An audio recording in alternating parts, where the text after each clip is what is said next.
सबको जय मसीह की। मैं फिर से आप सबका स्वागत करता हूं इस बाइबल अध्ययन कक्षा में। पिछली कक्षा में हम लोग पहला राजा की पुस्तक का हम लोग अध्ययन कर रहे थे और आज की कक्षा में हम लोग दूसरे राजा की पुस्तक का अध्ययन करेंगे। जो दूसरी राजा की पुस्तक है वो दास्तव के बारे में जो है बताती है। और ऐसे इसलिए है क्योंकि हम दोनों राज्य मतलब उत्तरी भाग जो है इज़राइल और दक्षिणी भाग जो है वो यहूदा। मेरी आशा है आपको याद है पिछली कक्षा में हमने जो पूरा समस्त राज्य दो भाग में बटा था इसके बारे में आपको याद है। और इस पुस्तक में हम दोनों ही राज्य को जो है दास्तव में जाता हुआ देखते हैं। हम इसे 17 और 25 अध्याय में हम देखते हैं। 17 अध्याय में हम जो 10 गोत्र हैं जो इज़राइल के हैं उनको के दास्तव में जाता हुआ हम देखते हैं जो फिर कभी वापस नहीं होता। और 25 अध्याय में हम देखते हैं जो दूसरा भाग है दक्षिणी भाग है यहूदा के 2 गोत्र को बेबीलोन के दास्तव में जाता हुआ देखते हैं। और मंदिर के गिरावट को जो है हम इस पुस्तक में देखते हैं और सिर्फ कुछ लोग ही हैं जो वापस आते हैं बेबीलोन के दास्तव से। अच्छा होगा कि हम कुछ वचनों को साथ में देखें। हम पढ़ेंगे दूसरा राजा की पुस्तक उसका 17 अध्याय उसका 22 और 23 वचन। 22 वचन में इस प्रकार से लिखा है, अतः जैसे पाप यरोबाम ने किए थे वैसे ही पाप इजराइली भी करते रहे और उनसे अलग ना हुए। अंत में यहोवा ने इजराइल को अपने सामने से दूर कर दिया जैसे कि उसने अपने सब दास भविष्यवक्ताओं के द्वारा कहा था। इस प्रकार इजराइल अपने देश से निकलकर अशूर को पहुंच गया जहां वह आज के दिन तक रहता है। यहाँ पे इस वचन में पाते हैं कि कैसे इजराइल जो है वो अशूरियों के दास्तव में चला जाता है। और जब हम दूसरा राजा उसका 25 अध्याय उसका 8 और 22 वचन पढ़ते हैं तो हम देखते हैं कि कैसे यहूदा का जो राज्य है वो दास्तव में चले गया बेबीलोन के दास्तव में। हम सारे वचन नहीं पढ़ेंगे, हम 25 अध्याय और इसका 21 वचन पढ़ेंगे। इस प्रकार से लिखा है, यहाँ पे इस प्रकार से लिखा है, तब बेबीलोन के राजा ने उन्हें हमाद देश के रबीला में ऐसा मारा कि वे मर गए, यो यहूदी बंदी बन के अपने देश से निकाल दिए गए। तो ये जो पुस्तक है ये दास्तव या बंदीपन के बारे में बात करती है। यहूदा जो है वो बेबीलोन के दास्तव में जाता है और इज़राइल जो है अशूर के देश के दास्तव में चली जाती है। और इस पुस्तक का जो मुख्य विषय आप कह सकते हैं वो यही है कि जो इच्छा पूर्वक जो पाप करता है वो परमेश्वर की नज़रों में वो दंड योग्य है। क्योंकि अगर कोई पाप आप बिना अनजाने में आप कर देते हैं उसे परमेश्वर क्षमा करते हैं, लेकिन जो जानबूझकर पाप करता है उसका फल अच्छा नहीं होता। हम पढ़ेंगे गलातियों की पत्री उसका 6 अध्याय 7 वचन। ये जो वचन जो है ये उस मुख्य संदेश को देता है जो दूसरे राजा की पुस्तक का है। यहाँ पे इस प्रकार से लिखा है, धोखा ना खाओ, परमेश्वर ठट्टों में नहीं उड़ाया जाता, क्योंकि मनुष्य जो कुछ बोता है वही काटेगा। और हम एक और वचन देख सकते हैं नीति वचन की पुस्तक उसका 29 अध्याय और उसका 18 वचन। यहाँ पे इस प्रकार से लिखा है, जहाँ दर्शन की बात नहीं होती वहाँ लोग निर्कुश हो जाते हैं और जो व्यवस्था को मानते हैं वे धन्य होता है। और जब हम इस पुस्तक के रूपरेखा के बारे में बात करते हैं, इस पुस्तक में कुल 25 अध्याय हैं जिसको 3 भाग में विभाजित हम कर सकते हैं। पहला भाग है 1 से 10 अध्याय, दूसरा भाग 11 से 17 और तीसरा भाग 18 से 25। 1 से 10 जो अध्याय हैं वो उन 10 गोत्रों के बारे में बताता है जिसे इज़राइल कहते हैं। और इस भाग में हम एलीशा भविष्यवक्ता की सेवकाई के बारे में भी देख सकते हैं। और 11 से 17 अध्याय में हम दोनों ही राज्यों के बारे में उन घटनाओं के बारे में जो समय में हुई हम पढ़ सकते हैं। दोनों राज्यों का अर्थ है इज़राइल और यहूदा। और इज़राइल के दास्तव में जाने को देखते हैं अशूरी देश को। और हम यहाँ पे 3 मुख्य भविष्यवक्ताओं की सेवकाई को भी देखते हैं इज़राइल देश के राज्य के ऊपर। और वो 3 भविष्यवक्ता हैं योना, आमोस और होशे। और तीसरा भाग है 18 से 25 अध्याय। इस भाग में हम उन घटनाओं को देखते हैं जो यहूदा देश में हुई। जो दक्षिणी भाग है इसमें कुछ भी जो है इज़राइल के बारे में नहीं लिखा। और फिर देखते हैं कि कैसे यहूदा जो है वो बेबीलोन देश के दास्तव में चले गया। और इस समय में 8 भविष्यवक्ताओं ने जो है यहूदा देश के ऊपर भविष्यवाणी करी। उन भविष्यवक्ताओं के नाम हैं ओबद्याह, योएल, यशाया, मीका, नाहूम, हबक्कुक, सपनेया और यर्मिया। इन सभी भविष्यवक्ताओं ने जो है यहूदा जो दक्षिणी भाग है इस देश के ऊपर भविष्यवाणी की। और इस समय में कुल 11 भविष्यवक्ताओं का वर्णन हम देखते हैं। 3 भविष्यवक्ताओं ने इज़राइल के ऊपर भविष्यवाणी करी और 8 ने यहूदा में सेवकाई करी। और जब हम इन भविष्यवक्ताओं की पुस्तकों का अध्ययन करते हैं पुराने नियम में, कुल मिलाकर 17 भविष्यवक्ताओं की पुस्तकें हैं, तो हम जानते हैं वो पुस्तकें जो हैं इस ऐतिहासिक समय के दौरान लिखी गई हैं। जितनी भी कविता और भविष्यवाणी की पुस्तकें हैं वो इस ऐतिहासिक दौर के दौरान लिखी गई है।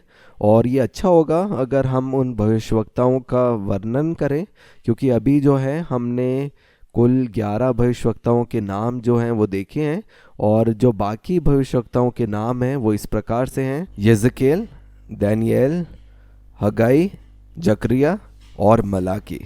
और अगर हम उन भविष्यवक्ताओं को देखें जो दास्तव के समय में थे, वो थे यज़केल और दानियेल। और जिन भविष्यवक्ताओं ने दास्तव के बाद सेवकाई करी उनके नाम हैं हग्गाई, जकरिया और मलाकी। तो 2 भविष्यवक्ता दास्तव के समय में, 3 भविष्यवक्ता दास्तव के बाद, और दास्तव से पहले 11 भविष्यवक्ता। और इनको हम 3 भाग में बांट सकते हैं, जो 16 भविष्यवक्ता हैं और 17 पुस्तकें हैं। और ऐसा क्यों 16 भविष्यवक्ता और 17 पुस्तकें? क्योंकि यिर्मयाह द्वारा 2 पुस्तकें लिखी गई, पहली यिर्मयाह की पुस्तक और दूसरा विलाप गीत। तो 16 भविष्यवक्ता और 17 भविष्यवाणी की पुस्तकें, इनको 3 भाग में हम लोग विभाजित कर सकते हैं। पहला भाग दास्तव में जाने से पहले भविष्यवक्ता, दूसरा दास्तव में जाने के बाद, और तीसरा दास्तव के छुटकारे के बाद। पहले भाग में वो समय में दास्तव में जाने से पहले हमने देखा 11 भविष्यवक्ताएं थे, 3 जो थे इजराइल के ऊपर और 8 जो थे यहूदा के ऊपर। और दास्तव के समय में 2 हैं, यज़केल और दानियेल। और तीसरा भाग दास्तव के रिहाई के बाद हग्गाई, जकरिया और मलाकी। और जब हम इन भविष्यवक्ताओं की पुस्तकों का अध्ययन करेंगे, अच्छा होगा अगर हम याद रखें इस ऐतिहासिक समय को, और फिर हम इन दोनों के बीच में तालमेल को देख पाएंगे, भविष्यवक्ताओं की पुस्तकें और वो जो ऐतिहासिक समय जिस समय वो लिखी गई है। और अब हम कुल राजा कितने थे दोनों राज्यों में, हम अब उन राजाओं के बारे में देखेंगे। इज़राइल जो उत्तरी भाग था जिसमें 10 गोत्र हैं, मैं इसे बार बार दोहरा रहा हूँ ताकि आपको ये याद हो जाए। मेरी आशा है आपको याद है, जब हम पहला राजा की पुस्तक अध्ययन कर रहे थे हमने 8 राजाओं के बारे में देखा था। और जब हम दूसरा राजा की पुस्तक में आते हैं, यहाँ पे 11 और राजाओं के बारे में हम देखते हैं। तो 8 और 11 कुल मिलाकर 19 राजा जिन्होंने 250 साल तक राज्य किया। और जो यहूदा है, जो दक्षिणी भाग है जिसमें 2 गोत्र हैं, पहले राजा की पुस्तक में हमने देखा था कि 4 राज्यों ने जो है राज्य किया, उनके नाम भी हमने देखे थे। और दूसरे राजा की पुस्तक में हम देखते हैं 16 राज्यों के बारे में। तो कुल मिलाकर 4 और 16 20 राजा। और ये जो 20 राजा थे, इन्होंने कुल मिलाकर पूरे यहूदा राज्य पर जो उनका राज्यकाल था वो 300 साल का था। इज़राइल के ऊपर 19 राजा जिन्होंने 250 साल राज्य किया, और यहूदा के ऊपर 20 राजाओं ने कुल मिलाकर 300 साल के लिए राज्य किया। इज़राइल के ऊपर 8 राजाओं ने पहला राजा की पुस्तक में, और दूसरे राजा की पुस्तक में हमने देखा 11 राजाओं ने राज्य किया। यहूदा के ऊपर 4 राजा पहला राजा की पुस्तक में, और 16 राजाओं ने राज्य किया दूसरे राजाओं की पुस्तक में।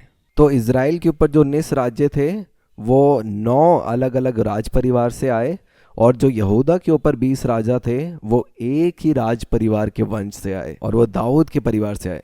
और जब हम परमेश्वर की विश्वास योग्यता को देखते हैं जो उन्होंने वादा दाऊद से किया था, जब हमने दूसरा शमूएल की पुस्तक 7 अध्याय 8 से 17 वचन देखा था, हमने देखा कि परमेश्वर ने कैसे दाऊद के वंश की जो है वो स्वयं रक्षा करी, जिसे हम दूसरा राजा उसका 8 अध्याय 19 वचन में देख सकते हैं, और दूसरा इतिहास 21 उसके 7 वचन में। मैं ये वचन आपके लिए पढ़ दूंगा। दूसरा राजा 8 अध्याय 19 वचन यहाँ पे इस प्रकार से लिखा है: तो भी यहोवा ने यहूदा को नष्ट करना ना चाहा, ये उसके दास दाऊद के कारण हुआ, क्योंकि उसने उसको वचन दिया था कि तेरे वंश के निमित्त मैं सदा तेरे लिए एक दीपक जलता हुआ रहूंगा। इसको मैं दोबारा से पढ़ूंगा आपके लिए। यहाँ पे लिखा है, तो भी यहोवा ने यहूदा को नष्ट करना ना चाहा, ये उसके दास दाऊद के कारण हुआ, क्योंकि उसने उसको वचन दिया था कि तेरे वंश के निमित्त मैं सदा तेरे लिए एक दीपक जलता हुआ रहूंगा। एक वादा जो है ये परमेश्वर ने दाऊद के प्रति किया, और इस वादे को पूरा होते हुए हम देखते हैं दूसरा इतिहास 21 अध्याय और 7 वचन में। वहाँ पे इस प्रकार से लिखा है 7 वचन में, तो भी यहोवा ने दाऊद के घराने को नष्ट करना ना चाहा, ये उस वाचा के कारण था जो उसने दाऊद से बांधी थी। उस वचन के अनुसार था जो उसने उसको दिया था कि मैं ऐसा करूँगा कि तेरा और तेरे वंश का दीपक कभी ना बुझेगा। यहाँ पे वो जो वादा दाऊद से किया था उसे पूरा होता देखते हैं, और हम परमेश्वर की विश्वास योग्यता को हम यहाँ पे देखते हैं। और यीशु मसीह जो है वो दाऊद के सिंहासन में बैठे हैं, और वो जो राज्य को वो पूर्ण स्थापित करेंगे जब यीशु मसीह का दूसरा आगमन होगा दोबारा से बादलों पे। इसके संबंधित हम कुछ वचन को देख सकते हैं। यीशु मसीह जब इस संसार में आने वाले थे, हमें मालूम है स्वर्गदूत जो है मरियम के पास पहुंचा, और यीशु मसीह के जन्म के बारे में वो स्वर्गदूत ने बातें मरियम को कहला दी। उसे हम देख सकते हैं लूका का सुसमाचार 1 अध्याय 30 से 33 वचन। मैं आपके लिए 32 वचन से पढ़ूंगा। यहाँ पे लिखा है, और प्रभु परमेश्वर उसके पिता दाऊद का सिंहासन उसको देगा, और वह याकूब के घराने पर सदा राज्य करेगा, और उसके राज्य का अंत ना होगा। और इसी भविष्यवाणी को भी हम भजन संहिता में भी देख सकते हैं। भजन संहिता 89 और उसका 29 वचन में इस प्रकार से लिखा है, मैं उसके वंश को सदा बनाए रखूंगा, और उसकी राजगद्दी स्वर्ग के समान सर्वदा बनी रहेगी।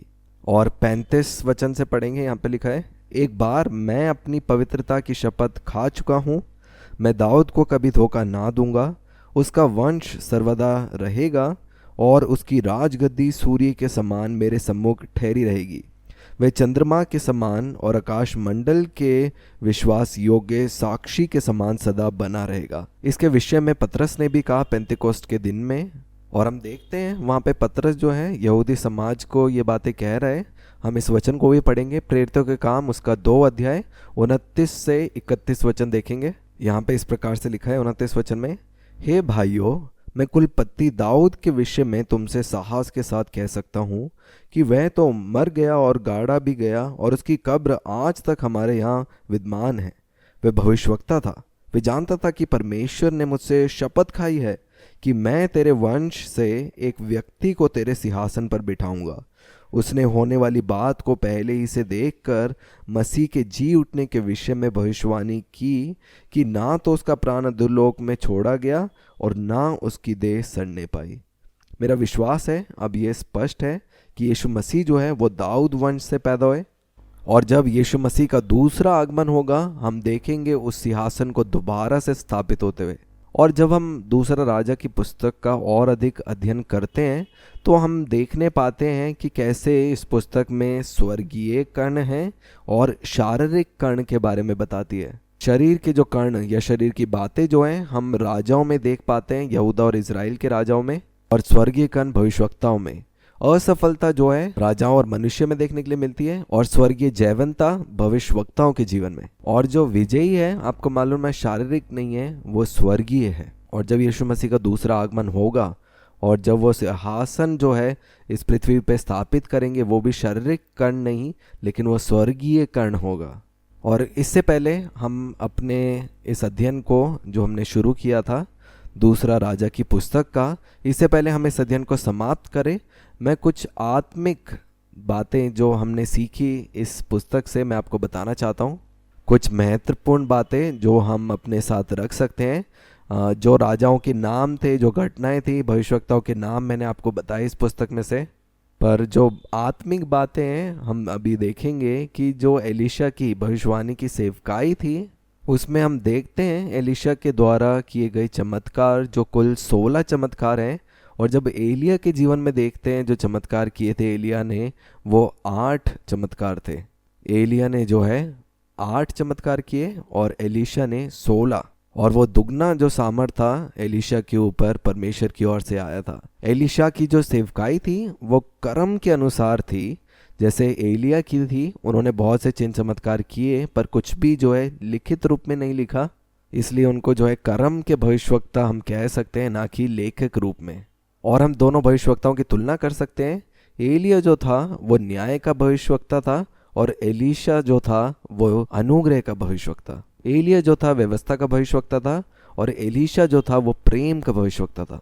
और जब हम ये पुस्तक पढ़ते हैं हम और अधिक बातों को जान सकते हैं, जो काम एलिया भविष्यवक्ता ने किए, जो काम एलीशा ने किए, और उन दोनों कामों को देखकर जो है हम दोनों भविष्यवक्ताओं के जीवन में हम तुलना कर सकते हैं।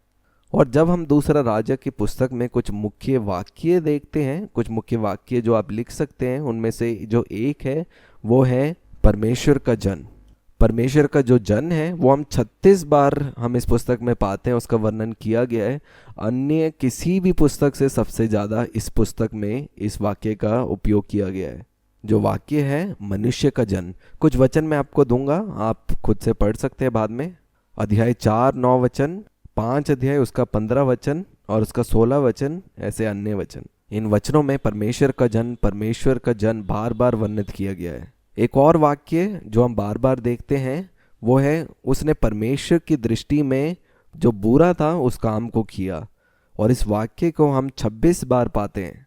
3 अध्याय 2 वचन, 8 अध्याय 18 वचन, 12 अध्याय 11 वचन, 15 अध्याय 8 वचन, 18 और 24 वचन। आप इन वचनों को पढ़ सकते हैं। यहाँ पे वो वाक्य वर्णित है कि उन्होंने वो काम किए जो परमेश्वर की दृष्टि में बुरे थे। क्यों हम इसे देख रहे हैं? क्योंकि ज़रूरी है हम भी उन कामों को ना करें जो परमेश्वर की दृष्टि में बुरे हैं।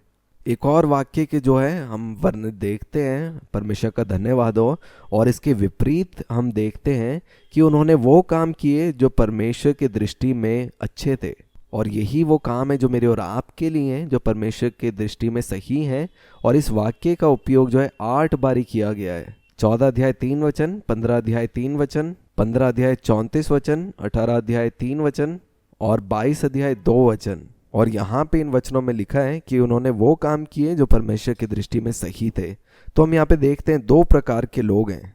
वो लोग हैं जिन्होंने वो काम किए जो परमेश्वर की दृष्टि में अच्छे नहीं हैं, और दूसरे वो लोग हैं जिन्होंने वो काम किए जो परमेश्वर की दृष्टि में सही हैं। और मुझे और आपको भी उन लोगों के समान बनना है जो परमेश्वर की इच्छा के अनुसार उन कामों को करते हैं। चौथा वाक्य जो दूसरे राजा में हम देखते हैं वो है परमेश्वर का वचन। 24 बारी जो है ये शब्द उपयोग किया गया है, परमेश्वर का वचन। 1 अध्याय 24 वचन में देख सकते हैं, 4 अध्याय 44 वचन, 7 अध्याय उसका 16 वचन में, 9 अध्याय 26 वचन में, 9 अध्याय 36 वचन में, 10 अध्याय 10 वचन, 15 अध्याय 12 वचन। और 5वां वाक्य जो हम देखते हैं कि यहोवा के क्रोध और कोप को प्रमुखता दी गई है।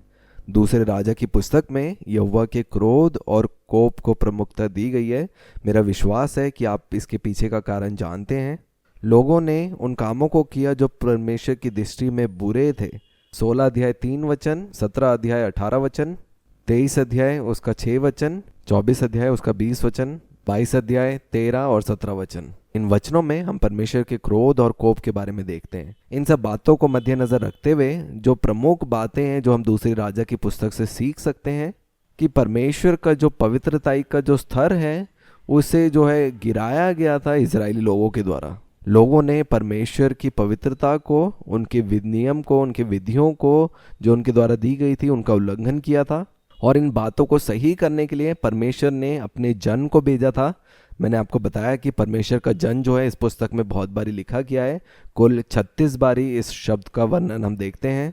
और इन समय में जब लोगों ने उनके नियम और विधियों के अनुसार नहीं किया, परमेश्वर ने अपने जनों को भेजा कि उनको चेतावनी दे और हो सके तो उनको वापस से उस सही मार्ग में लेके आने के लिए। और हम देखते हैं जब वो परमेश्वर के जन आए, उन्होंने इस प्रकार से कहा कि यहोवा यो कहता है, यहोवा जो है यो कहता है। दूसरे राजा की पुस्तक में जितने भी परमेश्वर के जन थे उन्होंने लोगों से बात करी ये कहते हुए कि यहोवा यो कहता है।